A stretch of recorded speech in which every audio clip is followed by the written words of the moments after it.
اچھا میرے بھائیو، اب ریئل ٹائم جو آپ کی پرچیاں آئی ہیں میں انشاءاللہ ایک ایک کر کے ان پہ ورڈکٹ دوں گا. جہاں تفصیلاً کوئی چیز ریکوائرڈ ہوگی میں آپ کو اپنا کوئی لیکچر ریفر کر دوں گا، ادروائز میں ان پرنسپل ہی جواب دوں گا تاکہ یہ میں ساری پرچیاں کور کر سکوں.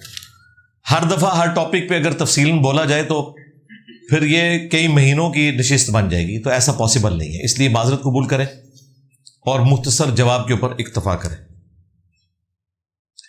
کیا حضور صلی اللہ علیہ وآلہ وسلم کو پہلی وحی سے پہلے بھی علم ہو گیا تھا کہ آپ اللہ کے نبی ہیں، یا ورقہ ابن نوفل کے بتانے پر پتہ چلا؟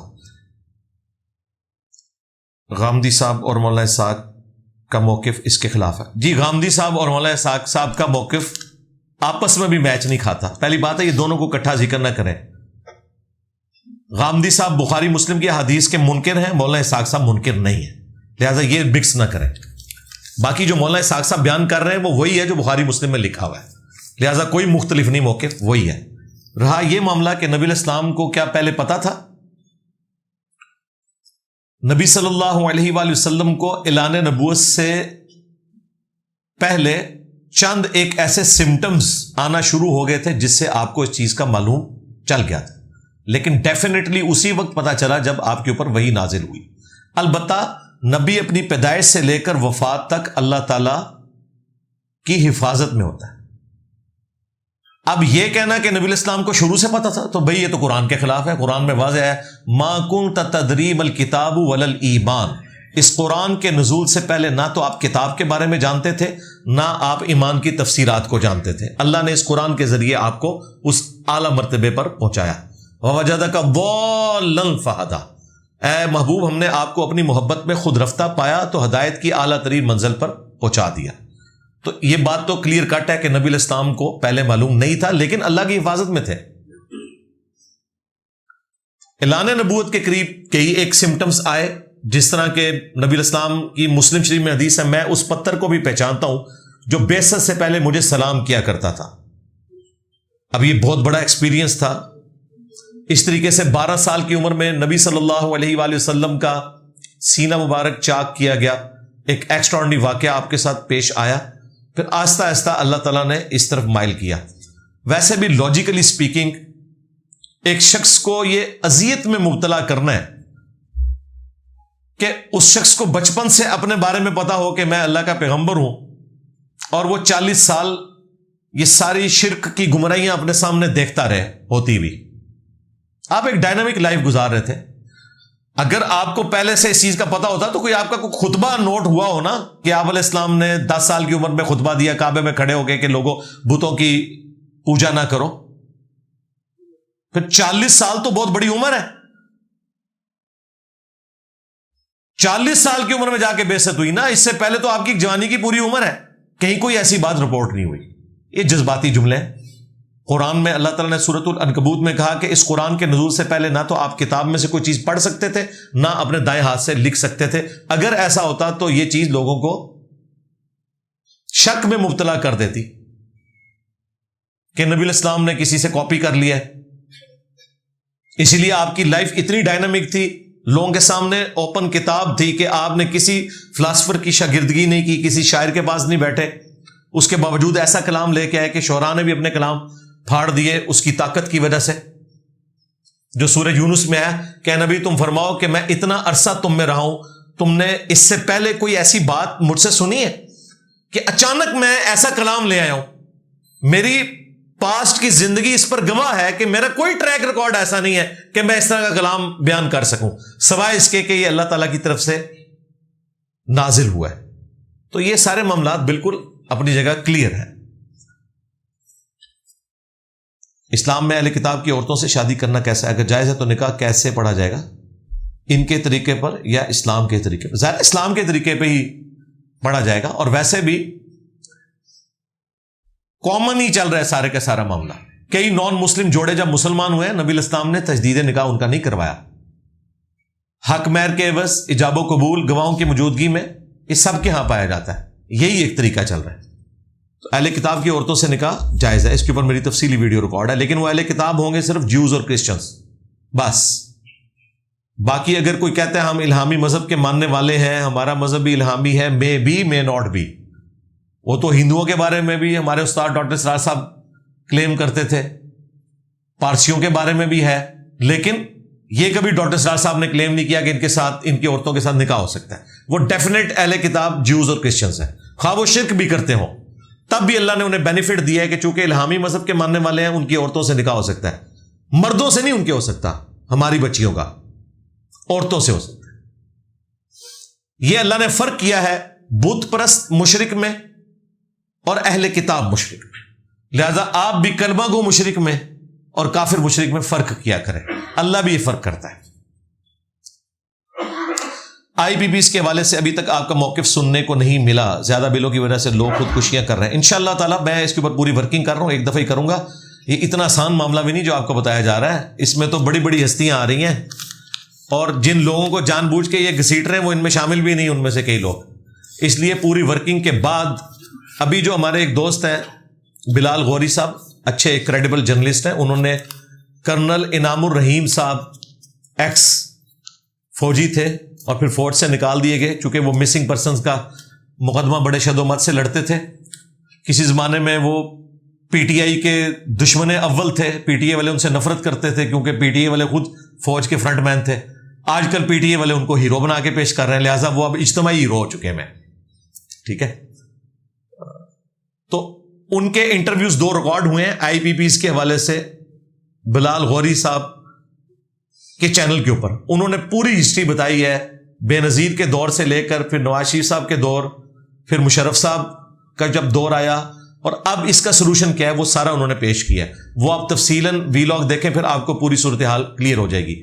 رہ گیا جو ابھی جماعت اسلامی والے کر رہے ہیں، پورے اخلاص کے ساتھ کر رہے ہیں، لیکن یہ اتنا سادہ معاملہ نہیں ہے کہ اسے اس طریقے سے ریزالو کیا جا سکے۔ سلیم صافی صاحب نے بھی انٹرویو کیا ہے حافظ صاحب کا، حافظ صاحب وہ آپ والے نہیں، وہ جماعت اسلامی والے حافظ صاحب، نعیم الرحمان صاحب کا، وہ آپ انٹرویو دیکھ لیں، اس میں بھی کافی ساری چیزیں سامنے آئی ہیں۔ یہ اتنا سادہ معاملہ نہیں ہے۔ رہا یہ معاملہ کہ بجلی کے بلوں کا، تو یقیناً اس میں تو کوئی دوسری رائے نہیں ہے، تو سارے کے ساری مہنگائی کی جو ماں ہے وہ یہ سارا بجلی کا ایشو ہے۔ اب اس کے اندر جس نے جو حصہ ڈالا ہوا ہے، تو میں اگر جنرل آپ کو ورڈکٹ دوں تو پاکستان کا کوئی پولیٹیشین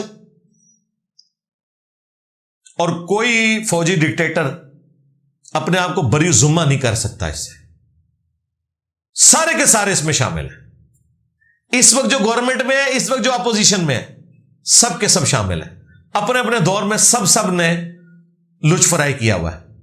جو آج ٹھیکیدار بنے ہوئے ہیں نا عوام کے مسائل کے، یہ اپنے دور حکومت میں خود رینیو کر چکے ہیں ان ٹھیکوں کو، لیکن ہوتا یہ ہے کہ ہر کوئی اپنی طرف کی پکچر پیش کرتا ہے، تو پوری پکچر جو ہے وہ انہوں نے پیش کی ہے، وہ آپ دیکھ لیں تو زیادہ بہتر ہے۔ اگر ایک فری لانسر آئی ٹی اور سیلز کی سروسز امریکن کمپنیز کو فراہم کرتا ہے اور کمپنیز کی ڈیلنگ شراب، سور کا گوشت اور وغیرہ، اگر تو صرف یہی وہ ڈیلنگ کر رہے ہیں پھر آپ نہ پرووائڈ کریں، اگر حلال اور حرام مکس ہے پھر آپ ان کو سروسز پرووائڈ کر سکتے ہیں، یوز کے اعتبار سے وبال ان کے اوپر ہے، آپ کے اوپر نہیں ہے۔ اگر ایک امریکن بزنس اپنے سٹاف کو کرسمس اور دیگر کافروں کے تہواروں کا بونس دے تو کیا ایک مسلمان کے لیے اسے لینا جائز ہے؟ نہیں، مسلمان کیوں لے رہا ہے؟ اگر وہ یہ کہہ رہے کہ میں سب کو دوں گا پھر تو آپ لے لیں، لیکن مسلمان یہ کہہ کے نہ لے کہ میں بھی کرسمس کا قائل ہوں، ہم تو نہیں قائل، سیدھی سی بات ہے۔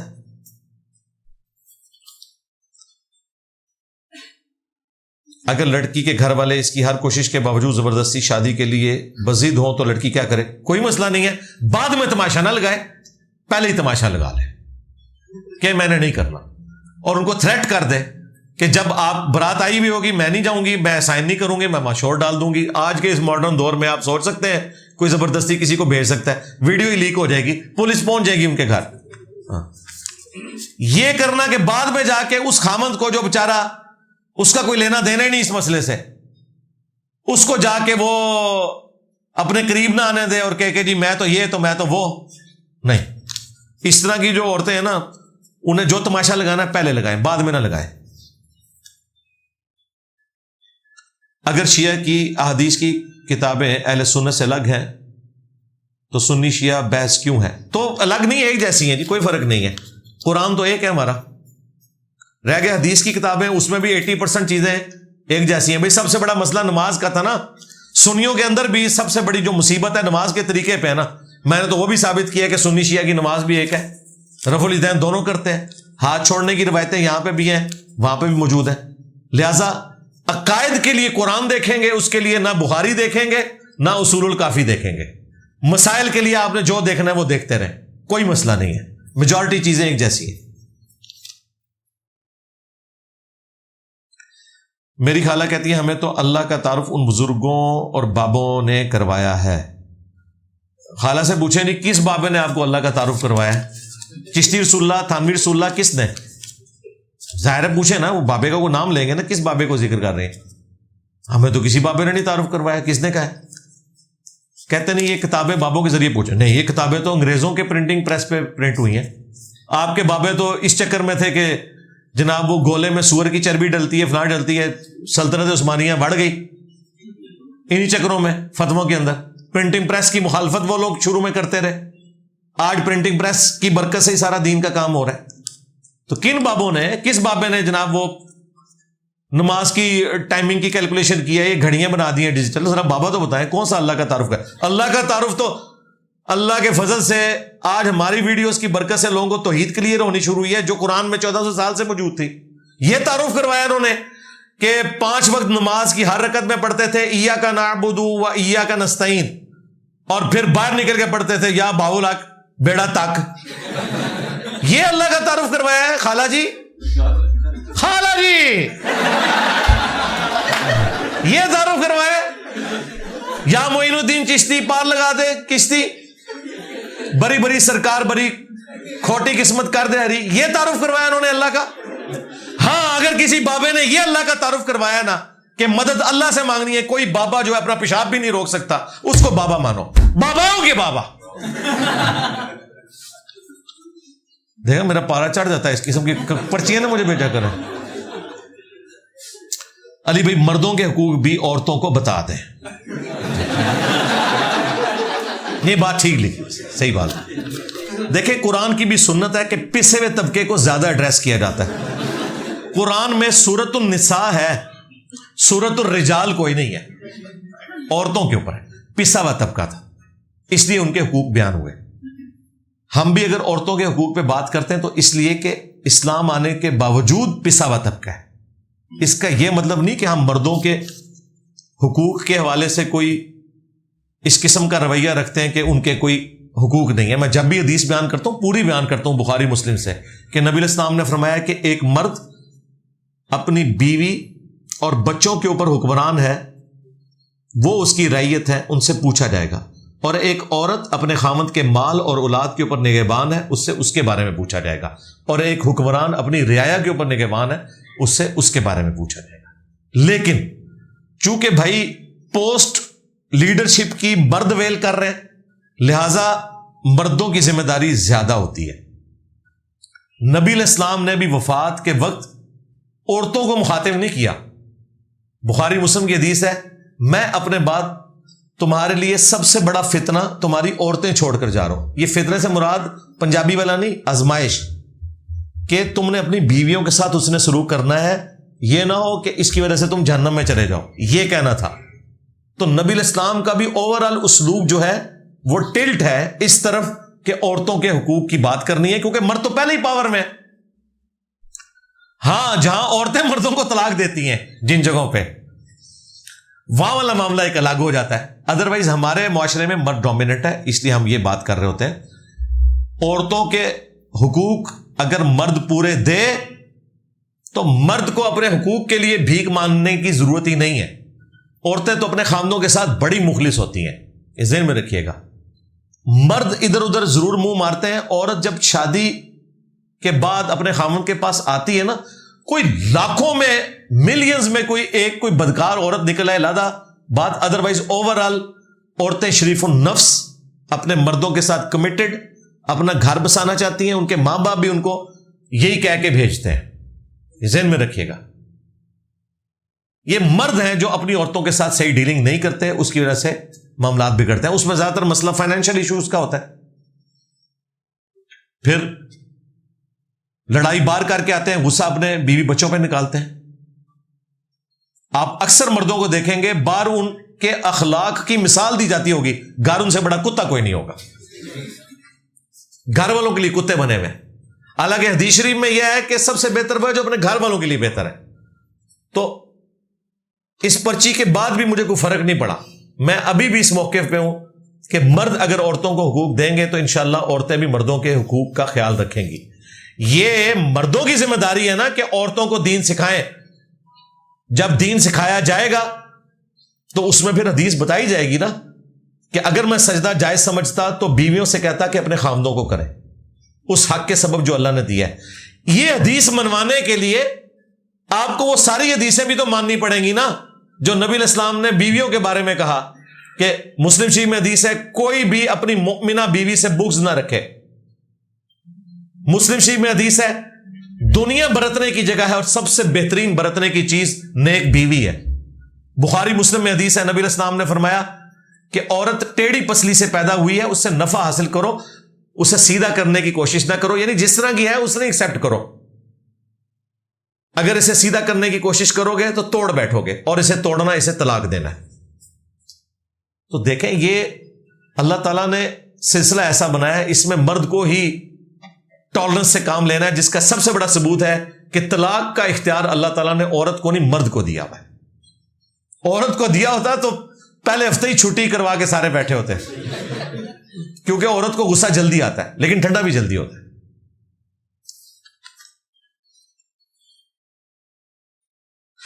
آپ کی ایک ویڈیو میں آپ نے حضرت عائشہ کو حضرت علی کی خلافت کا واقعہ تھا، اس کی وضاحت کریں. وضاحت کیا کرنی ہے آپ کو نہیں پتا؟ جو گورنمنٹ کے خلاف کھڑا ہو اسے پولیٹیکل ٹرم میں باغی کہا جاتا ہے. اس میں کون سی ایسی بات ہے؟ سب کا مشترکہ عقیدہ ہے. اہل حدیث کو زیادہ تکلیف ہوئی تھی، وہ اپنے شارحین کی شرح پڑھ کے دیکھ لیں سید داؤد راز صاحب کی، کہ جنگ جمل، صفین، نہروان تینوں میں جو لوگ کھڑے ہوئے وہ خلافت راشدہ کے باغی تھے.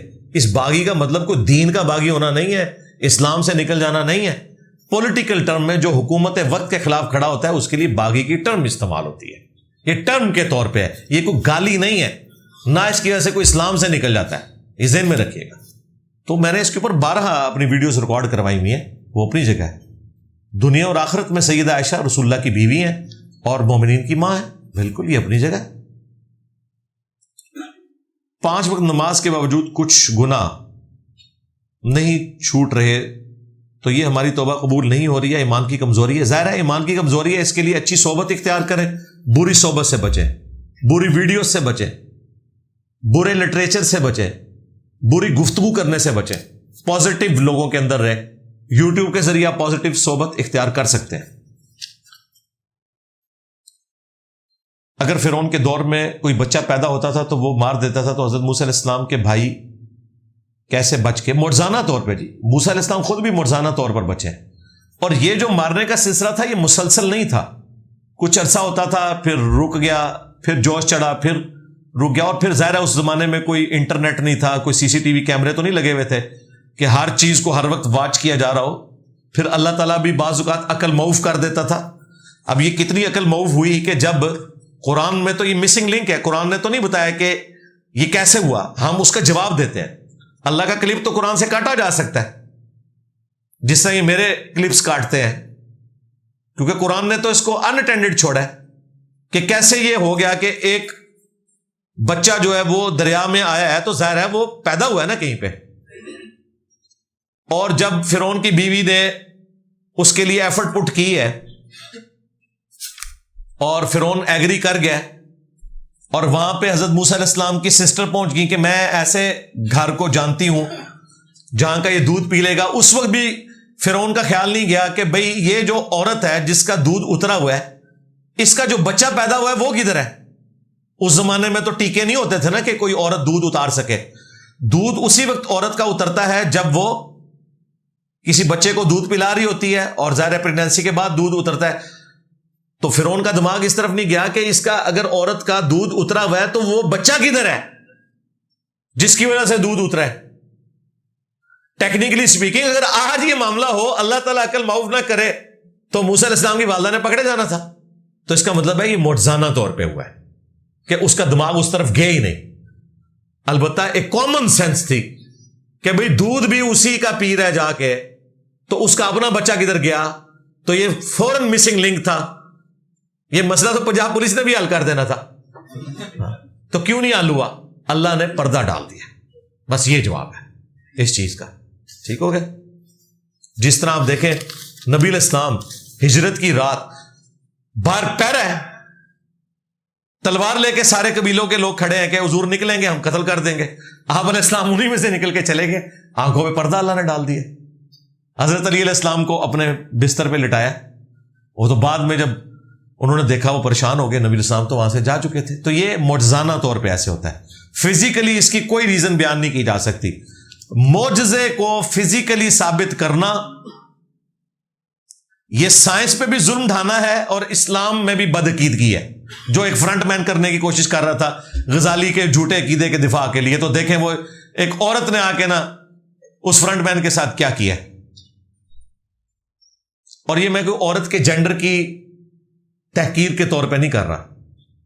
وہ جو سسٹر ہیں ہماری, وہ اسٹوڈنٹ بھی ہیں جنہوں نے اس فرنٹ مین کو جواب دیا ہے, اور اس فرنٹ مین کو کہ جسے یہ نہیں پتا کہ امام غزالی کی کتابوں سے وہ جو ریفرنس پیش کر رہا ہے وہ امام غزالی نے اپنے مخالفین کی بات کوٹ کی ہوئی ہے جو صحیح ہے, تو وہ سمجھ رہا ہے کہ غزالی کی یہ بات ہے. وہ کہہ رہے غزالی تو یہی کہہ رہا تھا, غزالی اس کا جواب دے رہا تھا. اس بیچارے کا علمی لیول یہ ہے. تو میں نے عورت کی بات کی کہ یہ مرد ڈومیننسی کی بات کرتا ہے, ظاہر اللہ نے بنایا بھی ہے. یہ آپ نے مقابلہ نہیں دیکھا 3-4 دن پہلے, جو الجزائر کا ایک مرد عورت بن کے, دوسری طرف ہنگری کی ایک خاتون تھی, جب اسے 2-3 ہی پڑی ہے تو اس نے کہا میں نے اس سے لڑائی نہیں کرنی, یہ تھے تفہی کچھ اور نے. یہ جو ہم کہہ رہے تھے کہ مرد و عورت برابر نہیں ہو سکتے, اللہ نے ڈیفرنٹ بنایا. جسٹس کریں گے, ایکویلٹی نہیں ہو سکتی, انصاف ہوگا. بعض معاملات میں عورتوں کو اللہ نے فضیلت دی ہے, بعض معاملات میں مردوں کو at the end of the day برابر رکھا ہے. ورنہ تو عورتوں کا ہاکی کی ٹیم کا مقابلہ مردوں کی ہاکی کی ٹیم سے ہو. یہ میں اکثر مثال دیا کرتا تھا. یہ تو اللہ کی طرف سے کرامت ظاہر ہوئی ہے جو یہ واقعہ ہوا ہے.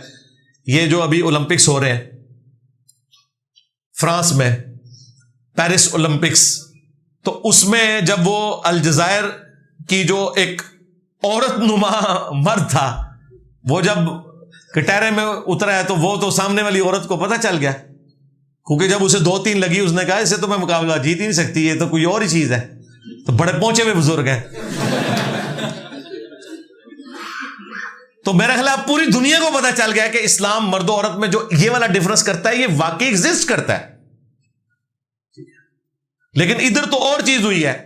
ادھر فرنٹ مین مرد تھا مولویوں کا, اور دوسری طرف ہماری اسٹوڈنٹ تھی فیمیل.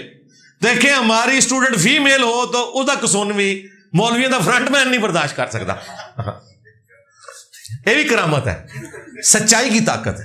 اللہ کا شکر.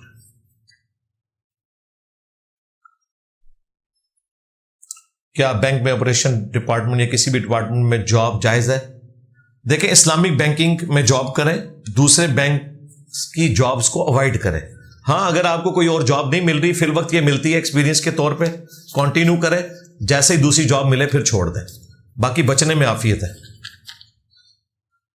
کیا جمعہ مبارک اور عید مبارک کہنا بدعت ہے؟ نہیں جی, کوئی یہ کلچرل چیزیں ہیں, بدعت اس طرح نہیں داخل ہوتی بھائی. آپ نے کہا تھا کہ رائے بنڈ میں 2 مسجدیں بنی ہوئی ہیں اور جماعت زیادہ ہوتی ہے, اس بات میں کتنی سچائی؟ آپ خود جا کے دیکھ لیں جی, گراؤنڈ فلور پہ بھی چلے جائیں, ٹاپ فلور پہ بھی چلے جائیں, دونوں علیحدہ کیے ہوئے انہوں نے. بالکل وہاں رفع الیدین سے نمازیں پڑھ رہے ہوتے ہیں. اس کے اوپر میری کلیریفیکیشن بھی آ چکی ہوئی ہے. وہ جو بال کی کھال, اس پہ مجھے طارق جمیل صاحب نے فون کیا تھا. میں نے انہیں کہا تھا کہ آپ مجھے بتائیں مسجد کی بیسک ڈیفینیشن ہے اذن عام. کیا رائے ونڈ کی وہ جو بیرون کا پورشن ہے مسجد کا, وہاں اذن عام ہے کہ اندرون والے وہاں نماز پڑھ سکتے ہیں؟ ان کا اذن عام نہیں ہے, تو پھر مسجد لادا ہوگی. مسجد میں تو کوئی بھی جا سکتا ہے. مطلب آپ نے کوئی مسجد دنیا میں دیکھی ہے کہ ادھر گورے کھڑے ہوں گے اور جو نان گورے ہیں وہ گراؤنڈ فلور پہ کھڑے ہوں گے؟ کبھی ایسا ہوا ہے؟ یہ تو ہمارا فخر ہے کہ ایک ہی صف میں سارے کھڑے ہوتے ہیں. وہاں یہ نہیں ہے, آپ جا کے خود دیکھ لیں, ادھر وڈر بھی نہیں دیتے. ہماری حدیث کی کتابوں میں اہل بیت رسول سے روایات نہیں لی گئی ہیں، کم ہیں لیکن ہیں۔ امام باقر کی روایتیں ہیں بخاری مسلم میں، امام جعفر کی مسلم شریف میں، کم ہے۔ اس کے اوپر بھی میری ویڈیو ریکارڈ ہے، حضرت ابو ہریرہ رضی اللہ تعالیٰ عنہ سے اتنی حدیثیں کیوں لی گئیں، میں نے تفصیلاً اس کے اوپر جواب دیا ہوا ہے۔ باقی اہل بیت کا نالج بھی وہی ہے جو قرآن میں موجود ہے، صحابہ کا بھی وہی ہے، تو ہمارے پاس قرآن موجود ہے الحمدللہ۔ کیا کاروبار کو وسیع کرنا، مال اکٹھا کرنا اور جائیداد بنانا اسلام کی نظر میں اچھا ہے؟ اگر اچھا ہے تو کیا یہ مال دنیا کی محبت میں اضافے کا باعث تو نہ ہوگا، جبکہ امت محمدیہ کے لیے بڑا فتنہ مال ہے؟ فتنے کا مطلب یہ نہیں ہے کہ حرام ہے، فتنہ یہ آزمائش ہے، ورنہ مال تو حضرت عثمان غنی کے پاس تھوڑا تھا۔ آج کا کروڑوں روپیہ بنتا ہے جو حضرت عثمان نے دیا ہے رضی اللہ تعالیٰ عنہ غزوہ تبوک کے موقع پر، اور پوری زندگی میں جو انہوں نے خیرات کیا ہے وہ تو آپ سوچ بھی نہیں سکتے۔ تو تھا تو جبھی کیا نا۔ اگر آپ زکوٰۃ دیتے ہیں تو مال جوڑنا جائز ہے، جتنا مرضی جوڑیں، البتہ پریفریبل وہی ہے جو حضرت ابو ذر غفاری کا موقف ہے، لیکن وہ تقوی ہے، فتویٰ نہیں ہے۔ فتویٰ یہ ہے کہ آپ جوڑ سکتے ہیں، زکوٰۃ دیں۔ تقدیر اور نصیب میں کیا فرق ہے؟ ایک ہی چیز ہے جی، انٹرچینجبل الفاظ کے طور پر استعمال ہوتے ہیں۔ ڈیسٹنی، تقدیر، انجینئر محمد علی مرزا لکھیں، میرے کافی سارے کلپس کھل جائیں گے۔ سب سے بہترین صدقہ جاریہ والدین کے لیے کیا ہے؟ اگر یہ کیا لکھا ہوا ہے، اگر وفات پا چکے ہیں تو ایسا کام، اتنا لمبا کیوں لکھتے ہیں یار؟ بس سمپل پوچھ لیا۔ اصالہ ثواب کے 10 طریقے لکھیں تو میری ویڈیو کھل جائے گی۔ سب سے بہترین طریقہ یہ کہ آپ نیک عمل کریں، آپ کا آٹومیٹیکلی ثواب آپ کے ماں باپ کو پہنچے گا، یہ سب سے بہترین طریقہ ہے۔ کیا امام کے پیچھے قرات کرنا ضروری ہے؟ بالکل جی، ان رکعتوں میں جس میں امام آہستہ آواز میں تلاوت کرتا ہے، جس طرح عشاء کی آخری 2 رکعتیں، مغرب کی آخری 1 رکعت، ظہر کی 4 کی 4 رکعتیں، عصر کی 4 کی 4 رکعتیں، ان میں آپ نے قرات کرنی ہے۔ جہاں اونچی آواز سے کر رہا ہے تو سننا کافی ہے، اگر سکتے کرے تو آپ پڑھ بھی لیں۔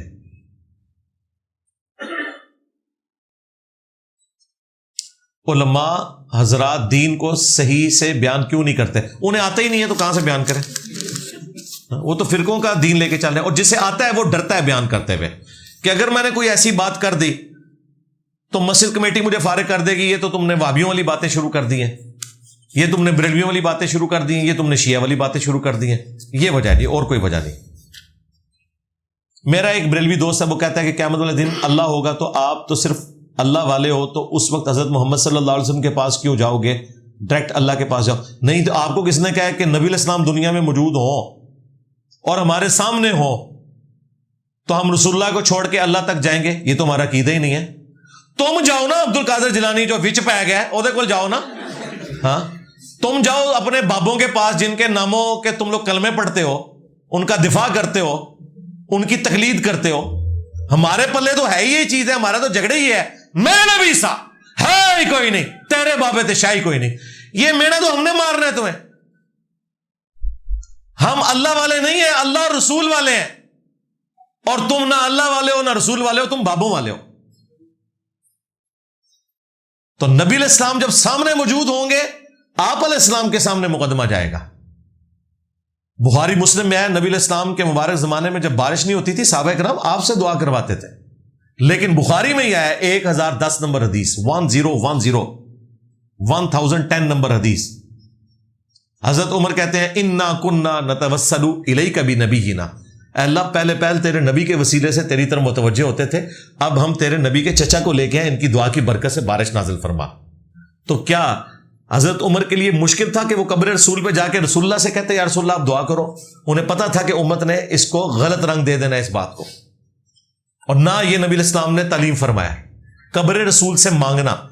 میری ایک تفصیلی ویڈیو ہے، آپ دیکھیں۔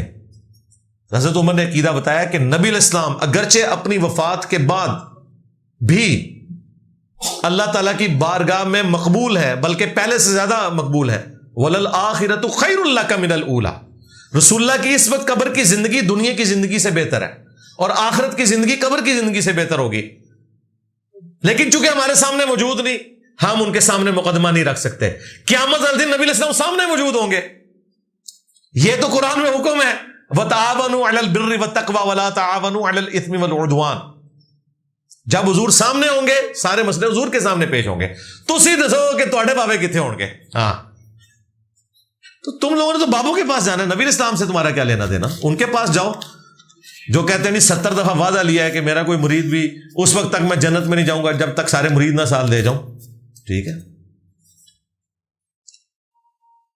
اگر نبی الاسلام صحابہ کرام نے کبھی بغیر رفع دین کی نماز نہیں پڑھی تو بغیر رفع دین کی نماز پڑھنا بدعت کیوں نہیں ہے؟ بالکل جی، ان لوگوں کے حق میں بدعت ہے جو اس کا مذاق اڑا رہے ہیں، اور جو یہ سمجھتے ہیں یہ صرف سنت ہے ہم اسے چھوڑ بھی سکتے ہیں، ان کو ہم ترغیب دلاتے ہیں. جو یہ کہتے ہیں منسوخ ہو گیا، یہ مکھیاں مارنا ہے، تو ان کی نماز کو ہم بدعتیوں والی نماز ہی کہتے ہیں جو اس سنت کا مذاق اڑا رہے ہیں. بلکہ امام بخاری نے تو لکھا ہے ان لوگوں پہ اللہ کا عذاب نہ آ جائے، انہیں ڈرنا چاہیے جو یہ سنت کا مذاق اڑا رہے ہیں. اگر ایک حدیث کو ایک محدث صحیح کہتے ہیں دوسرا محدث ضعیف، تو کس کی بات مانی جائے؟ اس کی بات مانی جائے جو قرآن بخاری مسلم کی احادیث میں فٹ ان بیٹھتی ہو. ٹچ سٹون وہ ہیں، اس طرح کر لیا کریں. ہم تو ایسے ہی کرتے ہیں. کیا ایک عام آدمی جس کو دین کا زیادہ فہم نہ ہو وہ تقلید کر سکتا ہے؟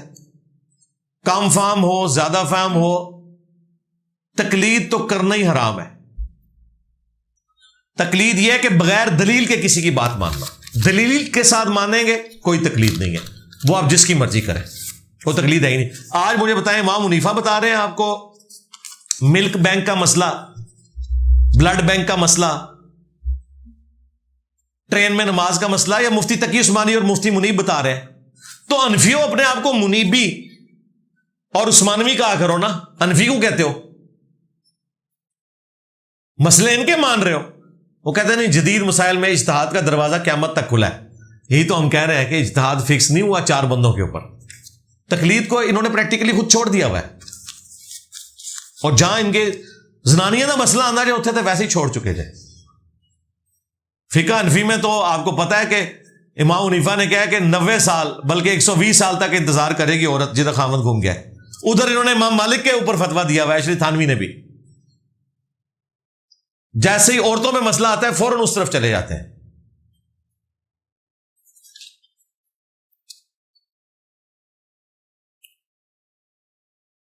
حاکم میں 3 دن بعد بیعت والی حدیث کو امام مسلم اور ابن حجر نے صحیح کہا، اور بخاری میں 6 مہینے. ہم تو بخاری مسلم کی بات کو مانتے ہیں، کلیئر کٹ ہے. یہ اتنا سادہ معاملہ ہوتا تو اتنے بڑی یہ فرقہ واریت نہ ہوتی بھائی.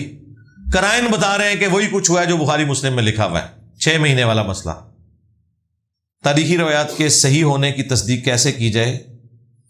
کوئی طریقہ نہیں میرے بھائی. بہتر یہ ہے کہ وہ تاریخ آپ فالو کریں جو بخاری مسلم میں لکھی ہوئی ہے، جو قرآن میں لکھی ہوئی ہے. اس کے علاوہ جو ہے اس کے لیے بہت مشکل ہے، زیادہ تر تو جھوٹ ہی لکھا ہوا ہے. ذیل میں آپ کوٹ کر سکتے ہیں کسی صحیح حدیث کے ذیل میں ریفرنس کے طور پہ، ادروائز اوور آل تو بڑی خطرناک باتیں لکھی ہیں. شاہ ولی اللہ دہلوی کی تقلید پر عبارت کے جواب میں ائمہ کہتے ہیں کہ حدیث سے خود رزلٹ صرف مجتہد نکال سکتا ہے، جبکہ آپ کہتے ہیں کہ ہر شخص خود حدیث پڑھے. جی حدیث خود پڑھے، اور مجتہد کیا رزلٹ نکالے گا؟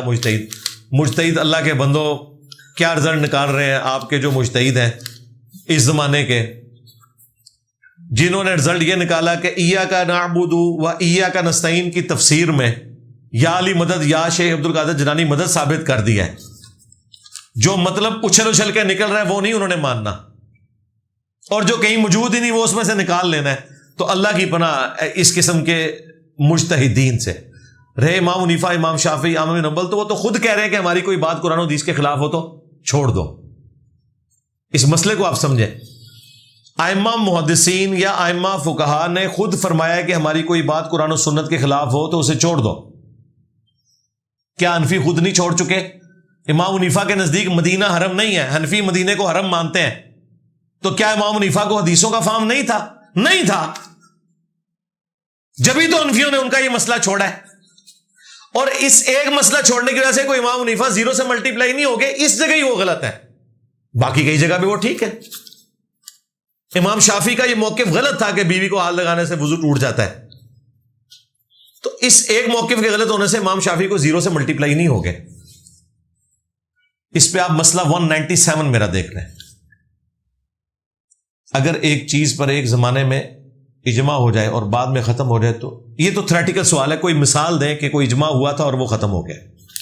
ہمارے نزدیک تو ایسا نہیں.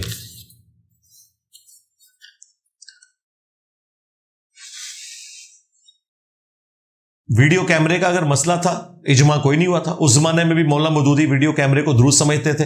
علماء عرب سارے کے سارے کہتے تھے ویڈیو کیمرہ درست ہے. ڈاکٹر اسرار صاحب، ڈاکٹر تعلق قادری صاحب، یہ تو ہمارے زمانے میں ہوا نا. شکر ہے یہ اکثر بندے زندہ ہیں یا اپنی ویڈیوز میں زندہ ہیں جنہوں نے اس کے اوپر کمنٹس کیے. یہ کوئی پرانے زمانے کا مسئلہ نہیں ہے، یہ پچھلی صدی کا مسئلہ ہے. اس زمانے میں ہی آپ کے سامنے کوئی اجماع نہیں ہوا تھا ویڈیو کیمرے کے حرام ہونے پہ. ہاں میجورٹی لوگ اسے حرام کہتے تھے جو آج کیمرے کے بغیر سٹارٹ نہیں ہوتے، باپا جانی. لیکن 100% اجماع کوئی نہیں ہوا تھا. بڑے علماء اس وقت بھی اس کو غلط ہی سمجھتے تھے جن لوگوں نے یہ فتوے دے دیے کہ ویڈیو کیمرہ جو ہے یہ بت پرستی ہے. نکاح کے دوران اگر وکیل لفظ نکاح دوران ایجاب و قبول اگر نہ کہے تو کیا نکاح ہو جائے گا؟ تو پھر اسے کرن کے بیٹھا ہے یارو. کیا کہ طلاق کا لفظ بولا ہے اس نے نکاح کی جگہ؟ نکاح ہی کرنے بیٹھا ہے نا، پھر کیا اسے بولے ایسا؟ نکاح ہی رہ گئے تھے. ٹھیک ہے تو کوئی نہیں، اس طرح نکاح تو نہیں ہوتا بھائی. کیا مالک اشتر عثمان کو قتل کرنے والی جماعت میں شریک نہیں تھے؟ ابن ابی شیبہ میں کتاب الجمل میں روایت ہے جس سے یہ ظاہر ہوتا ہے. نہیں، مخالفین میں شامل تھے، قاتلین میں شامل نہیں تھے. وہ تو محمد بن ابی بکر بھی تھے. امتحانات کی تیاری کیسی کرنی چاہیے اور آپ اپنے امتحان کی تیاری کس طرح کرتے ہیں؟ یہ آخرت کے امتحان کی پوچھ رہے ہیں. امتحانات کی تیاری بھائی شروع سے ہی کرنی ہوتی ہے. پیپروں میں تو دعائیں کرنے سے بھی کچھ نہیں ہوگا. ہاں، ساتھ ساتھ ٹائم ٹیبل بنائیں، اپنا ٹائم مخصوص کریں پڑھائی کے لیے جو آپ کو سوٹیبل لگتا ہے، اور روزانہ کا کام روز کرتے رہیں، پھر جا کے یہ ساری چیزیں جمع ہوں گی. اور اس میں کی رول یہ ہے کہ اپنے پاس رف رجسٹر بنائیں، جو چیزیں آپ نے یاد کی ہیں انہیں لکھنے کی عادت ڈالیں تاکہ ہینڈ رائٹنگ بھی آپ کی رواں ہو، سپیڈ سے لکھنا سیکھیں. پیپروں میں تو ظاہر ٹائم بھی تھوڑا ہوتا ہے. اور دوسرا، جو چیز آپ یاد کر کے ایک دفعہ لکھ لیتے ہیں وہ آپ کو بھولتی نہیں. اور میتھمیٹکس تو 100% لکھ کے کریں. زبانی یہ جو لوگ میتھ حل کرتے ہیں نا، پیپروں میں نہیں حل ہوتا. تو یہ اس کے لیے کی رول ہے. ناد علی، دعائے توسل وغیرہ کی حقیقت کیا ہے؟ جس میں تو بابوں کو ڈائریکٹ پکارا گیا ہے، خواہ اہل البیت کو یا صحابہ کرام کو یا کسی پیغمبر کو، وہ تو شرک ہے، سیدھی سی بات ہے. ہاں، اللہ سے مانگا جائے تو جو بھی دعا ہو، کسی کی بھی لکھی ہوئی ہو، آپ پڑھیں. کسی ہستی کے مزار پر جھک کر چھونا جائز ہے جیسا کہ امام حسین علیہ السلام؟ نہیں، جھکنا تو منع ہے بھائی. امام حسین علیہ السلام کسی کو اپنے سامنے جھکنے دیں گے؟ وہ اگر قبر سے باہر ہوں تو وہ کسی کو اپنے سامنے جھکنے دیں گے؟ تو ان کی قبر پہ نہیں جھکا جا سکتا. بی بی ام کلثوم کی حضرت عمر سے شادی کے وقت عمر کی تفصیل بتا دیں. واللہ عالم چھوٹی عمر ہی تھی، لیکن یہ نکاح ثابت ہے، صحیح بخاری میں موجود ہے. فرض نماز گھر میں پڑھنے سے پہلے اقامت کہنا؟ اقامت ہر وقت ہی کہنی چاہیے. یہ الگ سے ایک سنت ہے، ثواب کا کام ہے. نسائی میں حدیث ہے، تیرے رب کو اس گڈریے پہ بڑا پیار آتا ہے جو پہاڑ کی چوٹی پر اکیلا اذان اور اقامت کہہ کے جماعت سے نماز پڑھتا ہے. اکیلا، کیونکہ اس کے ساتھ کوئی اور بندہ نہیں. تو اکیلے صرف اقامت نہیں، آپ جماعت کے ساتھ بھی نماز پڑھیں اگر کوئی آپ کے ساتھ نہیں ہے. اس میں آپ نے اسی طریقے سے نماز پڑھنی ہے جس طرح کہ امام پڑھ رہا ہوتا ہے، تو آپ کو جماعت کا ثواب بھی ملے گا. مجبوراً اگر آپ کے لیے حالات ہے تو اقامت بھی پڑھیں. رہا یہ ضروری نہیں ہے، سنت ہے، چھوڑے نا. حضرت ماریہ قبطیہ سے کیا آپ کا نکاح ہوا تھا یا نہیں؟ اس کے بارے میں دو آراء پائی جاتی ہیں. باقی یہ بات اپنی جگہ ہے کہ حضرت ابراہیم واحد نبی الاسلام کی اولاد ہیں جو ادر دین سیدہ ختیجہ سے پیدا ہوئے ہیں اور ماریہ قبطیہ سے پیدا ہوئے ہیں. باقی حضور کی ساری اولاد صلی اللہ علیہ وسلم سیدہ ختیجہ سے ہے. عقیدے کا کسی انسان کے اچھے اخلاق اعمال سے کیا تعلق ہے؟ مثلا جھوٹ نہ بولنا؟ نہیں، وہ الگ سے چیز ہے، وہ الگ سے چیز ہے. دونوں چیزوں کا خیال رکھنا ہے. صرف عقیدے کے اوپر نجات نہیں ہے جب تک حقوق اللہ اور حقوق العباد کو ادا نہیں کیا جائے گا. لیکن ویٹیج کے پوائنٹ آف ویو سے ظاہر ہے عقیدہ بنیادی چیز ہے. ایک بندہ شرک کرتا ہے، اب مدر ٹریسا نوبیل پرائز ملا ہیومینٹی کا، لیکن دوسری طرف شرک تھا عقیدوں میں. تو آخرت میں جو نجات کے لیے بنیادی چیز ہے وہ عقیدہ ہے، اس کے بعد اعمال ہے. لیکن کوئی شخص یہ کہے کہ میں نے عقیدہ صحیح رکھنا ہے، اعمال میں نے برے کرنے ہیں، وہ بھی جہنم میں جائے گا. وہ اللہ کی مرضی کہ اس کے ساتھ کیا معاملہ کرتا ہے. لیکن عقیدہ بنیاد ہے. اگر کسی کے اعمال اچھے ہوئے، عقیدہ درست نہ ہوا، تو اس کے اعمال اسے آخرت میں نفع نہیں پہنچائیں گے، دنیا میں ہی تعریف ہوگی.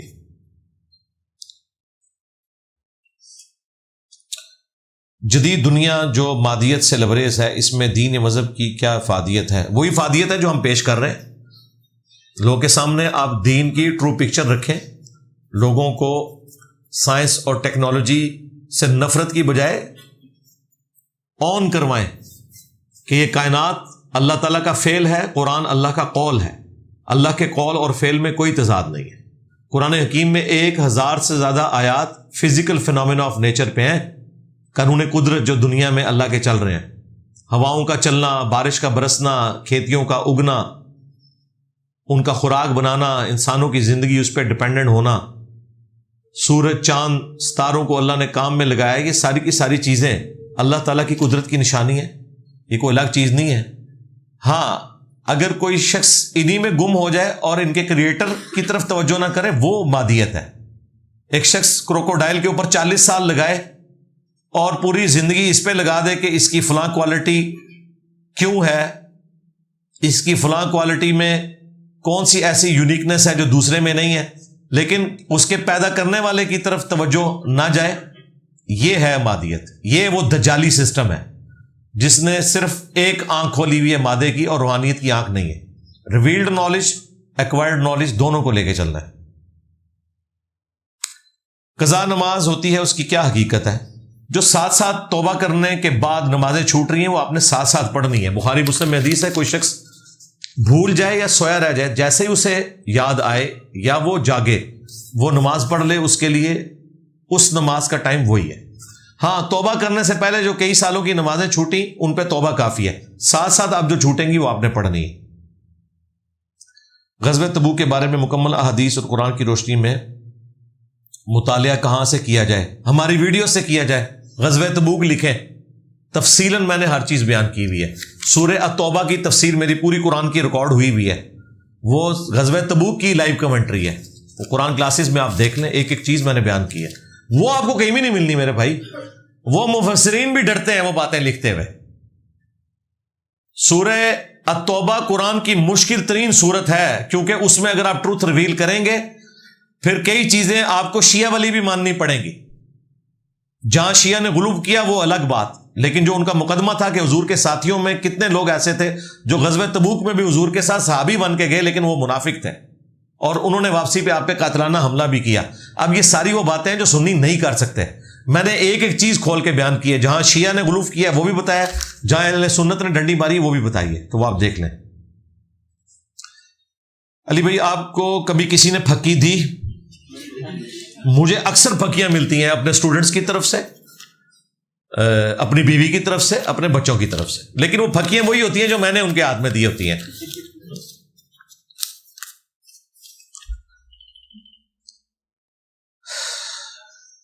زکوٰۃ پراپرٹی لکھا ہوا ہے پہ نہیں، صرف نقدی پر نہیں. پراپرٹی پہ بھی آپ کو کس نے کہہ دیا؟ انڈونیشیا والے کہتے ہیں. بھائی انڈونیشیا والوں کو نہیں ماننا آپ نے. مکہ مدینے سے ہماری کتابیں آئی ہوئی ہیں، وہاں سے ہمارا دین آیا ہوا ہے. اگر یہ رول مان لیا جائے تو ٹھیک ہے، پھر آپ گولڈ بیچ کے پراپرٹی خرید لیں. دنیا کے سارے مسلمان پھر گولڈ بیچ دیں، پراپرٹی خریدیں اور زکوٰۃ کے سسٹم کو ہی ختم کر دیں. زکوٰۃ کنز کے اوپر ہے، جو قرآن میں آئی نا چیز، کنز، جو مال جوڑا جاتا ہے. وہ سونے کی شکل میں بھی ہو سکتا ہے، چاندی کی شکل میں بھی ہو سکتا ہے، پراپرٹی کی شکل میں بھی ہو سکتا ہے، مال تجارت کی شکل میں بھی ہو سکتا ہے. البتہ جو چیز آپ کے استعمال میں اس کے اوپر اللہ تعالیٰ نے زکوٰۃ ختم کر دی ہے. گاڑی جتنی مرضی مہنگی رکھیں، گھڑی جتنی مرضی مہنگی پہنیں، مکان جتنا مرضی مہنگا ہو، کوئی زکوٰۃ نہیں ہے. لیکن جو ضروریات اصلیہ سے ہٹ کے آپ نے چیزیں رکھی ہوئی ہیں ان کے اوپر آپ نے زکوٰۃ دینی ہے، چاہے وہ گولڈ کی فارم میں ہو، نقدی کی فارم میں ہو، پلاٹس کی فارم میں. البتہ جو زرعی زمین ہے جس کے اوپر آپ کاشتکاری کرتے ہیں اس کی زمین کے اوپر زکوٰۃ دیں گے، لیکن اس کے اوپر عشر ہے جو زکوٰۃ سے بھی 4 گنا ہے اس کی کھیتی کے اوپر. اس کے لیے بھی تھریش ہولڈ پوائنٹ ہے آلموسٹ 750 کلو. اس کے اوپر زکوٰۃ کے قدیم اور جدید فقہی احکام مسائل میری ویڈیو دیکھ لیں آپ. کیا عشاء کی نماز بغیر وطر کے ہو جائے گی؟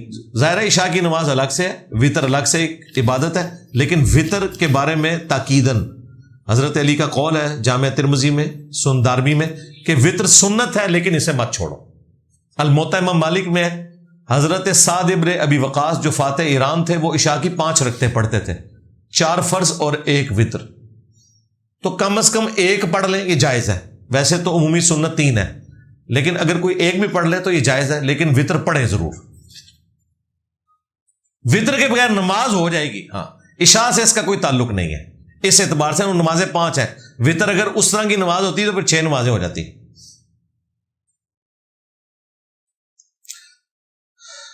سونار کی دکانوں پر اکثر لکھا ہوتا ہے سونے کی خرید و فروخت شرعی کی جاتی ہے، اس سے کیا مراد ہے؟ انہی سے جا کے پوچھیں کہ وہ کس کو شرعی کہہ رہے ہیں کس کو غیر شرعی کہہ رہے ہیں. یہ انہی سے پوچھیں، وہ آپ کو کلیئر کٹ بتا دیں گے. میں نے اس کے اوپر ویڈیو ریکارڈ کرائی ہوئی ہے، وہ تفصیلاً ایک چیز ہے. آپ گولڈ اور انجینئر محمد علی مرزا لکھیں تو ویڈیو کھل جائے گی. اس میں کئی چیزیں جو عوام الناس غلط سمجھ رہی ہوتی ہے وہ غلط بھی نہیں ہوتی ہیں. مثلاً یہ جو کاٹی جاتی ہے وہ درستی ہوتی ہے. اس کی وجہ یہ ہے کہ 24 کیرٹ سونا آپ کو نہیں بنا کے دیتے. وہ آپ نے دیکھا کہ سونے کا ریٹ لکھا ہوتا ہے، اسی ریٹ کے مطابق وہ آپ کو زیور بنا کے دیتے ہیں، حالانکہ وہ ریٹ تو سونے کا ہوتا ہے، زیور کا تو نہیں ہوتا. زیور پہ تو اتنی محنت ہوئی ہے، اتنی مزدوری دی ہے انہوں نے زیور بنانے والے کو. ہونا تو چاہیے کہ سونے کی قیمت لادہ سے چارج کریں آپ کو، اور زیور کے اوپر جو ان کی ایفرٹ پٹ ہوئی ہے اس کو ایک شکل دی ہے نا. دھاگے کی قیمت اور کپڑے کی قیمت برابر تو نہیں ہو سکتی. دھاگا کپڑے تک پہنچتے ہوئے کتنے مراحل سے گزرا ہے. اس طرح گولڈ جیولری بننے تک کئی مراحل سے گزرتا ہے. لیکن حیران کن بات ہے، جب آپ 1 تولے کا سیٹ لیتے ہیں، 2 تولے کا کوئی سیٹ لیتے ہیں، تو 2 تولہ جو قیمت اس دن گولڈ کی ہوتی ہے وہ چارج کرتے ہیں، اس کی مزدوری وہ چارج نہیں کرتے. کیوں؟ اس لیے کہ وہ جو قیمت ہوتی ہے وہ 24 کیرٹ سونے کی ہوتی ہے. زیور بنتا ہے 22 کیرٹ سونے سے، 24 کیرٹ سے نہیں بنتا. وہ جو 2 کیرٹ کا وہ ایڈوانٹیج لیتے ہیں نا، وہ بیسیکلی وہ مزدوری ہے جو آپ سے چارج کر لیتے ہیں. آپ کو پیور گولڈ کا وہ زیور نہیں بنا کے دیتے، نہ اس کا وہ بن سکتا ہے، ورنہ وہ کافی نرم ہو جاتا ہے. تو وہ جو ایڈوانٹیج ہوتا ہے وہ مزدوری میں کور ہو جاتا ہے. وہ تولے کے پیچھے کئی ہزار کی مزدوری بنتی ہے، وہ آلریڈی اس میں کور ہو جاتی ہے. اس لیے اب جب آپ واپس بیچنے جائیں گے تو جو سونا آپ بیچ رہے ہیں وہ 24 کیرٹ تو ہے ہی نہیں، وہ 22 کیرٹ ہے. رہی مزدوری، وہ کہتے ہیں ہم نے مزدوری کو کیا کرنا ہے، یہ والا سیٹ ہمارا بکنا ہی نہیں، آج کل تو ڈیزائن کوئی اور چل رہا ہے، ہمیں تو توڑ کے دوبارہ بنانا پڑے گا، لہٰذا ہم کاٹیں گے. کاٹنا کیا ہوتا ہے؟ 24 کیرٹ سونے کی وہ آپ کو قیمت نہیں ادا کریں گے بلکہ 22 کیرٹ کی کریں گے. اور وہ ٹھیک کر رہے ہیں کیونکہ وہ ہے بھی 22 کیرٹ ہی ہے، 24 کیرٹ تو ہے بھی نہیں ہے. وہ کوئی ظلم نہیں کر رہے آپ کے ساتھ. البتہ یہ ایڈوانٹیج بعض دکاندار دیتے ہیں کہ اگر آپ ہمارا بنایا ہوا سونا ہمیں واپس کریں گے ہم آپ کو پوری قیمت دیں گے. تو بہتر یہ ہے کہ ان دکانداروں سے آپ رابطہ کریں کہ اگر کل کو آپ کو بیچنا پڑے تو ان سے رسید بنوائیں، وہ پھر پورے پیسے ہی آپ کو واپس کرتے ہیں، وہ اس کو اکوموڈیٹ کرتے ہیں. یہ انہوں نے ایک انسینٹیو رکھا ہوا ہوتا ہے. دیکھ لیں، آپ کو سونے کی فیلڈ میں ڈگری لینے کی ضرورت نہیں ہے سونے کے مسائل جاننے کے لیے. اب کتنے گولڈ سمتھ ہمارے اسٹوڈنٹ بھی ہیں، وہ کئی مسائل مجھ سے آ کے پوچھتے ہیں کہ اس مسئلے میں ہمیں بتائیں کیا ہے، تو میں انہیں پھر کلیئر کرتا ہوں. اس کی وجہ سے مجھے ایجوکیشن ہے کہ پریکٹیکلی کاروبار کس طریقے سے ہو رہا ہوتا ہے. یہ جو انہوں نے رٹ لگائی ہوئی ہے نا فلانے کے پاس ڈگری ہوگی فلانے، یعنی اب یہ مسئلہ بتانے کے لیے کہیں کہ جی پہلے انجینئر صاحب 1 سال کے لیے نا کسی گولڈ سمتھ کے پاس نا وہاں پہ نا کام کریں، پھر وہ ہمیں گولڈ کے مسائل بتائیں گے. یہ جو ججز بیٹھے ہوتے ہیں سپریم کورٹ میں، ہائی کورٹ میں، ان کے پاس تو قانون کی ڈگری ہوتی ہے لیکن دنیا کا ہر مسئلہ ان کے سامنے پیش ہوتا ہے. آپ نے کبھی غور کیا خواہ وہ ڈاکٹری کی فیلڈ کا ہو، انجینئرنگ کی فیلڈ کا ہو، سارے مسئلوں میں فیصلے دیتے ہیں وہ کس طرح دیتے ہیں؟ وہ ایکسپرٹس کو بلاتے ہیں، ان سے ایکسپرٹ اوپینین لیتے ہیں، پھر اپنے دماغ کو یوز کر کے انہیں پتہ چل جاتا ہے کہ یہ چیز، وہ انہی سے سیکھ کے انہی کے مقدمے کو ریزالو کرتے ہیں۔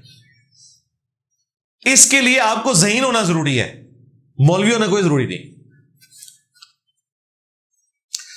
سفر کے دوران اگر جماعت مل جائے تو کیا نماز پوری ہی پڑھنی ہوگی؟ ہاں، اگر امام پڑھا رہا ہے، بخاری مسلم میں آیا کہ اگر امام مقیم ہوگا تو آپ نے پھر پوری نماز اس کے پیچھے پڑھنی۔ اگر امام مسافر ہے تو آپ پھر 2 فرض پڑھیں گے سوائے مغرب کے، اس کے 3 ہی پڑھنے۔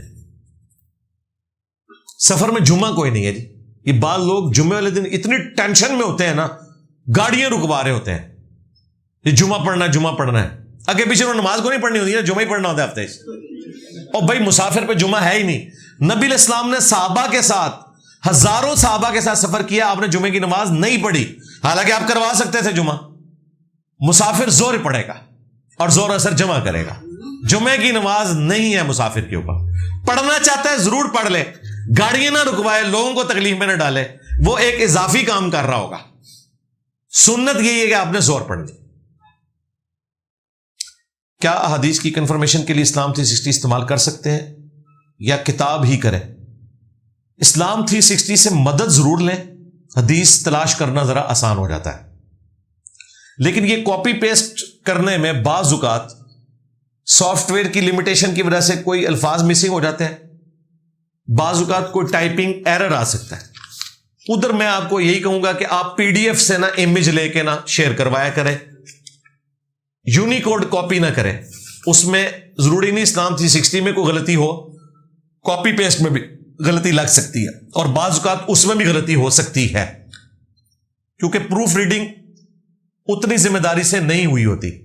جو یہ پرنٹڈ کتابیں ہیں نا، یہ 4-5 مختلف علماء سے وہ پروف ریڈنگ کرواتے ہیں، اس کے باوجود بھی اکا دکا جگہ اس میں بھی غلطی آ جاتی ہے، لیکن بہت کم چانسز ہوتے ہیں۔ بہتر یہ ہے کہ آپ اسلام 360 کو یوز کریں۔ اگر یونیکوڈ میں کوئی چیز شیئر کروانی ہے تو آپ ایک دفعہ پی ڈی ایف سے اسے پڑھ لیں تاکہ غلطی کے چانسز نہ رہیں۔ آپ دیکھ رہے ہیں کہ ہماری ویڈیوز میں کبھی بھی اسلام 360 سے یا کسی اور سافٹ ویئر سے یونیکوڈ کے طور پہ حدیث اٹھا کے ہم نے نہیں لگائی ہوتی، میں ہمیشہ ہارڈ کاپی کے امیجز لگاتا ہوں۔ وہ تمام کتابیں ہم نے پی ڈی ایف فارم میں فری رکھی ہیں ahlsunnatpak.com پہ، آپ ڈاؤن لوڈ کر کے وہاں سے امیجز لے کے شیئر کروا سکتے ہیں۔ کیا اسلام میں ناخن کھانا غلط ہے یا حرام ہے؟ ظاہر ہے جی غلط ہے، کھانے کیوں ہے آپ نے؟ جن کو عادت بھی ہے وہ کھاتے تو بہت تھوڑے لوگ ہیں، زیادہ تر تو وہ کاٹ کے پھینکتے ہیں، وہ بھی حرکت نہیں کرنی چاہیے، جراثیم والا معاملہ ہے۔ یہ بات درست ہے کہ نبی علیہ السلام نے 40 دن کے اندر ایک دفعہ ناخن کاٹنے کو مشروع فرمایا، لیکن اس طریقے سے نہیں، وہ اپنے نیل کٹر سے یا استرے وغیرہ سے پہلے لوگ کاٹتے تھے، اس طریقے سے کاٹنا ہے۔ اسے معاشرے میں نوست کیوں؟ یہ نوست اس طرح کی نہیں ہے، ظاہر بیماری تو ہے نا میرے بھائی، اس میں جراثیم بعض اوقات پھنسے ہوئے ہوتے ہیں، اس اعتبار سے بات کی جاتی ہے۔ باقی جو پبلک میں مشہور ہے نا، وہ والی نوست کوئی نہیں ہے کہ رات کے وقت کوئی جھاڑو دے دے تو نوست ہو جائے گی، اس طرح کی کوئی اسلام میں چیز نہیں ہے، توہمات ہے۔ شیخ عبد القادر جیلانی کو غوث اعظم کیوں کہتے ہیں؟ انہوں نے ایسا کیا کام کیا ہے جس پر لوگ انہیں مددگار؟ یار یہ تو بیچارے قیامت الدین خود ان سے شرمندہ ہوں گے، ان کا کوئی لینا دینا نہیں ہے، یہ خود سے انہوں نے، چونکہ تصوف میں سلسلے میں انہوں نے بزرگوں کی نا کوئی ہیرارکی بنائی ہوئی ہے، جس طرح آپ کی ہوتی ہے نا کہ اوپر پرائم منسٹر ہوتا ہے، اس کے نیچے وزراء ہوتے ہیں، صوبوں کے علیحدہ سے وزیر اعلیٰ ہوتے ہیں، اس طرح انہوں نے نا ایک تصوف کی ایک جعلی سی اپنی ایک تھیوریٹیکل ہیرارکی بنائی ہے کہ سب سے اوپر غوث ہوتا ہے، اس کے نیچے 4 کتب ہوتے ہیں، ہر کتب کے نیچے ابدال ہوتے ہیں، یہ سارا ڈرامہ بازی ہے، اس چکر میں ان کو کہتے ہیں۔ ان بیچاروں کو نہیں پتا کہ وہ غوث الاعظم ہے، ان کو نہیں پتا، اور یہ تو میں نے ان کا فراڈ نکال دیا، یہ کہتے ہیں اولیاء کے سردار ہیں، اور خود شیخ عبد القادر جیلانی جس کے پڑپوتا مرید ہیں جنید بغدادی کے، جنید بغدادی خلیفہ ہیں سری سکتی کے، ان کے پیر ہیں معروف کرخی، اور ان کے پھر داؤد تائی، پھر حبیب العجمی، پھر حسن بصری، پھر مولا علی، جو انہوں نے جعلی ایک اپنا بنایا ہوا سلسلہ۔ جنید بغدادی کے آگے سے مرید ہیں ابو بکر شبلی، ان کے آگے عبد الواحد ہیں، اور ان سے آگے جا کے عبد القادر جیلانی آتے ہیں 2-3 واسطوں کے بعد۔ اور جنید بغدادی تو کہہ رہے ہیں کہ اولیاء کے سردار جو ہیں وہ بایزید بستامی ہیں، وہی بایزید بستامی، زیدہ ابا. ٹھیک ہے, تو اب عبد القادر جیلانی کو ہم کہاں سے بزرگ مانے؟ ان کا تو لکڑ دادا پیر کہہ رہا ہے کہ بایزید بستامی اولیاء کا سردار ہے. دونوں ہی فراڈ ہے. ہمارے نزدیک اولیاء کے سردار ابو بکر، عمر، عثمان و علی ہیں رضی اللہ عنہم اجمعین وعلیہم السلام اجمعین. آخری پرچی الحمدللہ. والد وفات پا چکے ہیں اور والدہ جزات تقسیم کرنے نہیں دے رہی. ہم بہن بھائیوں کی رضامندی ہے کہ تقسیم ہو. کورٹ میں جائیں، سیدھا سا مسئلہ ہے، وہاں والدہ کی مرضی نہیں چلے گی.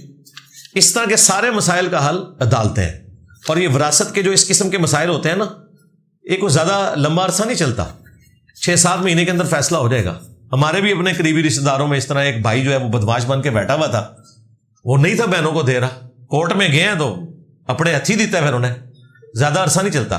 یہ جو کیسز زیادہ عرصہ چلتے ہیں وہ اس صورت میں چلتے ہیں کہ جب کچھ ورثاء میں سے فوت ہو جائیں اور ان کی اولادیں دوسرے ملکوں میں شفٹ ہوئی ہوں، کوئی ایک ملک میں بیٹھا ہو، کوئی دوسرے ملک میں، پھر ان سے ان کو وہ ایفیڈیوٹ منگوانا پڑتے ہیں. اس کی وجہ سے کیسز لمبے ہوتے ہیں. جو اس قسم کے کیسز ہیں یہ 5-6 مہینے سے زیادہ نہیں چلنا، 1.5-2 مہینے میں اس کا فیصلہ ہو جانا ہے، 1 سال کے اندر. تو بہتر یہ کہ آپ کورٹ کی طرف متوجہ ہوں. اس میں بے شک آپ کی ماں چیختی رہے کہ جی میں دودھ نہیں بخشاں گی یہ وہ، پھر ان کو آپ نے میرے کے لیے دکھانا ہے کہ تسی تو شاہی کوئی نہیں. ہاں، کیونکہ وراثت کے قوانین قرآن میں آئے ہیں. اللہ نے کہا یہ اللہ کی حدیں ہیں. جو ماں باپ اس قسم کی حرکت کرتے ہیں کہ وہ وراثت کو تقسیم نہیں کرتے، وہ اللہ کی حدود کو توڑ رہے ہیں. انہیں پھر یہی بتایا جائے گا کہ نبی کے جیسا ہے ہی کوئی نہیں، ابا جی تسی تو شاہی کوئی نہیں. کیونکہ ابا جی اب جب باغی ہو گئے ہیں اللہ رسول کے، پھر انہیں یہ بتایا جائے گا. ہماری ان سے کوئی ذاتی دشمنی نہیں، نہ کسی کی ماں سے نہ کسی کے باپ سے. لیکن جب ماں باپ جو ہیں وہ بدمعاش بنے ہوئے ہیں، قرآن و سنت کے مقابلے پہ اپنی بچیوں کو نقاب نہیں کرنے دیتے، بچوں کو داڑھی نہیں رکھنے دیتے، رفع الیدین نہیں شروع کرنے دیتے، تو پھر رسول اللہ کے مقابلے پہ کھڑے ہوئے ہیں نا. پھر تو انہیں یہ بتانا چاہیے کہ غزوہ بدر میں اس طرف باپ کھڑا تھا، اس دوسری طرف بیٹا کھڑا ہوا تھا، تو بچ جاؤ. تو یہ تو نہیں ہم کروا رہے، ہم تو سمپل کہہ رہے ہیں کہ نبی کے جیسا ہے ہی کوئی نہیں، ماں پہ ہوتے شاہی کوئی نہیں. ٹھیک ہے، لے جی آپ کا یہ پورا تھدا اللہ کے فضل سے میں نے ختم کر دیا الحمدللہ. کوئی ایک پرچی بھی ایسی نہیں جو میرے ممبر پہ بیٹھنے سے پہلے آئی ہو اور میں نے پڑھ کے اس کا جواب نہ دیا ہو. کافی سارے بھائیوں نے بہنوں نے دعاؤں کے لیے کہا ہوا ہے. پورے ہفتے میں ہمارے پاس فونز آتے رہتے ہیں، ای میلز آتی ہیں، پرچیاں لوگ بھیجتے ہیں، آج بھی بھیجی ہیں، میسج دیے ہیں. تو اس لیے ہم پروگرام کے اینڈ پہ دعا ضرور کرتے ہیں تاکہ سب لوگ ان دعاؤں میں شامل ہو جائیں.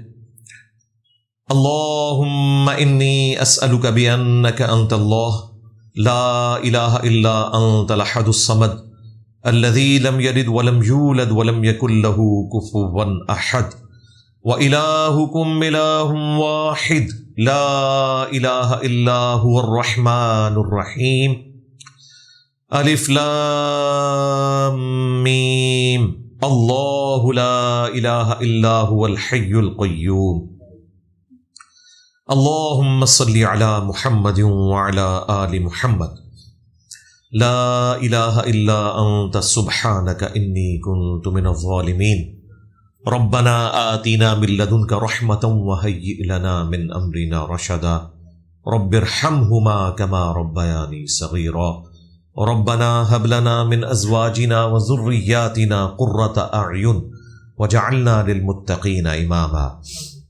اللہم اغفر لحینا ومیتنا وشاہدنا وغائبنا وصغیرنا وکبیرنا وذکرنا وانثانا اللہم من احییتہ منا فاحیہ علی الاسلام ومن توفیتہ منا فتوفہ علی الایمان. اے اللہ، جن جن بھلائیوں کا سوال تیرے محبوب صلی اللہ علیہ وآلہ وسلم نے تجھ سے کیا، ہمارے حق میں، ہمارے ماں باپ کے حق میں، ہمارے بیوی بچوں کے حق میں، ہمارے تمام رشتہ داروں کے حق میں، تمام مسلمانوں کے حق میں قبول و منظور فرما. جن جن چیزوں کے شر سے تیرے محبوب علیہ السلام نے تیری پناہ طلب کی، تمام مسلمانوں کو ان چیزوں کے شر سے اپنی پناہ عطا فرما. بالخصوص فلسطین کے مسلمان، کشمیر کے مسلمان، انڈیا کے مسلمان، یمن کے، عراق کے، شام کے، افغانستان میں، پاکستان میں، جہاں کہیں کس کرسی کی زندگی گزار رہے ہیں، غیب سے ان کی عزت، آبرو، جان و مال کی حفاظت فرما. اے اللہ، ہمارے ملک پاکستان کی خیر فرما، اندرونی اور بیرونی خطرات سے محفوظ فرما۔ حاضرین کے دلوں میں جو جو نیک اور جائز دعائیں ہیں قبول فرما۔ حاضرین کے جو چھوٹے بڑے رشتہ دار فوت ہو چکے ان کی مغفرت فرما۔ جو بیمار ہیں انہیں شفا عطا فرما۔ جو زندہ ہیں انہیں موت سے پہلے قبر و آخرت کی تیاری کرنے کی توفیق عطا فرما۔ یہ تمام دعائیں تمام مسلمانوں کے حق میں قبول و منظور فرما۔ سبحان ربک رب العزت عما یصفون وسلام علی المرسلین والحمد للہ رب العالمین وصلی اللہ علی النبی الکریم وعلی آلہ واصحابہ اجمعین الی یوم الدین آمین۔